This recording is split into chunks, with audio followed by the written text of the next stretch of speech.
Thiruvananthapuram Aryanad Congress ward member ആത്മഹത്യ ചെയ്തു.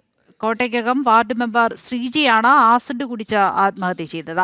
മരണത്തിന് കാരണം CPM പഞ്ചായത്ത് പ്രസിഡന്റാണെന്ന് കുടുംബം ആരോപിച്ചു. ശ്രീജിയുടെ ആത്മഹത്യയിൽ കോൺഗ്രസ് പ്രാദേശിക നേതൃത്വം പ്രതിഷേധിച്ചു.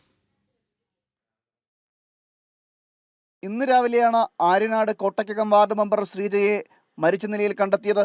വീടിന് സമീപത്തെ പറമ്പിൽ ആസിഡ് കഴിച്ച് മരിച്ച നിലയിലായിരുന്നു ശ്രീജയെ കണ്ടെത്തിയത്. CPM-ഉം ആര്യനാട് പഞ്ചായത്ത് പ്രസിഡന്റും മാനസികമായി പീഡിപ്പിച്ചതാണ് ആത്മഹത്യയ്ക്ക് കാരണമെന്നാണ് കുടുംബം ആരോപിക്കുന്നത്. ശ്രീജയുടെ മകളുടെ വിവാഹാവശ്യത്തിനായി പലരിൽ നിന്നായി വലിയ തുക കടം വാങ്ങിയിരുന്നു. തുക കൃത്യസമയത്ത് തിരിച്ചു നൽകുവാൻ കഴിഞ്ഞില്ല. ഇതോടെ CPM ശ്രീജയെ കള്ളിയായി ചിത്രീകരിച്ച് പ്രചരണം നടത്തുകയും ചെയ്തു. ആര്യനാട് പഞ്ചായത്തിൽ ശ്രീജയ്ക്കെതിരെ പോസ്റ്ററും ഫ്ലക്സും പതിച്ചു.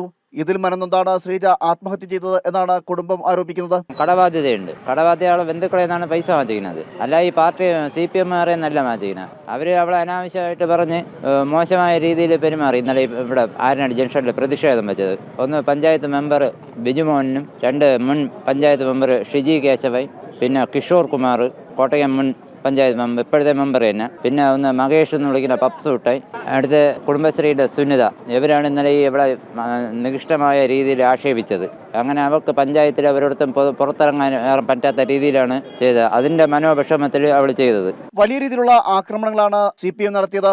ഇതിൽ കടുത്ത മാനസിക സംഘർഷത്തിലായിരുന്നു ശ്രീജ എന്നും കോൺഗ്രസ് നേതൃത്വം വ്യക്തമാക്കുന്നു. പഞ്ചായത്ത് മെമ്പർ എന്നുള്ള നിലയിൽ 1 രൂപയുടെ അഴിമതി കാണിച്ചു എന്ന് എതിരാളികൾക്ക് പോലും പറയാൻ കഴിയാത്ത വിധം നല്ല പ്രവർത്തനം കാഴ്ചവെച്ചതാണ്. അവരെ ഇങ്ങനെ ബ്ലെയിം ചെയ്തപ്പോൾ അതിൽ മനോദുഃഖത്തിലാണ് ഇത് ചെയ്തത്. CPM യഥാർത്ഥത്തിൽ ആ മരണത്തിന് ഉത്തരവാദിത്വം ഏറ്റെടുക്കേണ്ടതായിട്ടുണ്ട്. അതേസമയം ആരോപണങ്ങൾ അടിസ്ഥാനരഹിതമെന്ന് ആര്യനാട് പഞ്ചായത്ത് പ്രസിഡന്റ് വിജു മോഹൻ പ്രതികരിച്ചു. സംഭവത്തിലെ ദുരൂഹത നീങ്ങണമെന്നാവശ്യപ്പെട്ട് പോലീസിൽ പരാതി നൽകുമെന്നും വിജു മോഹൻ അറിയിച്ചു. കൊടുക്കുന്നതെന്ന് വെച്ചാൽ അത് പറഞ്ഞേക്കുന്നത് ഇതിൽ ചില ദുരൂഹതകൾ കാണുന്നുണ്ട്. അതുണ്ട്. ഇന്നലെ ഞാൻ അറിഞ്ഞത് ഇന്നലെയൊക്കെ തന്നെ അവരുടെ വീട്ടിൽ പ്രഷറൈസ് ചെയ്യുന്ന രീതിയിലുള്ള ചില ഇടപെടലുകൾ ഉണ്ടായിട്ടെന്ന് അറിയുന്നു. വസ്തുത എനിക്ക് അറിയില്ലാത്തതുകൊണ്ട് ഞാൻ തീർത്ത് പറയുന്നില്ല, ആരൊന്നും പറയുന്നില്ല. അപ്പോൾ അതിലൊരു ദുരൂഹത അടക്കം ഒന്ന് വ്യക്തതയിൽ കൊണ്ടുവരണം. ആര്യനാട് കമ്മ്യൂണിറ്റി ഹെൽത്ത് സെന്ററിൽ വെച്ച് ഇൻക്വസ്റ്റ് നടപടികൾ പൂർത്തിയാക്കിയ ശ്രീജയുടെ ഭൗതിക ശരീരം തിരുവനന്തപുരം മെഡിക്കൽ കോളേജിലേക്ക് കൊണ്ടുപോയി. പോസ്റ്റ്മോർട്ടം നടപടികൾക്ക് ശേഷം ഭൗതിക ശരീരം ബന്ധുക്കൾക്ക് വിട്ടു നൽകും. നാളെയാണ് ശ്രീജയുടെ സംസ്കാര ചടങ്ങുകൾ നടക്കുക. ജനം, തിരുവനന്തപുരം.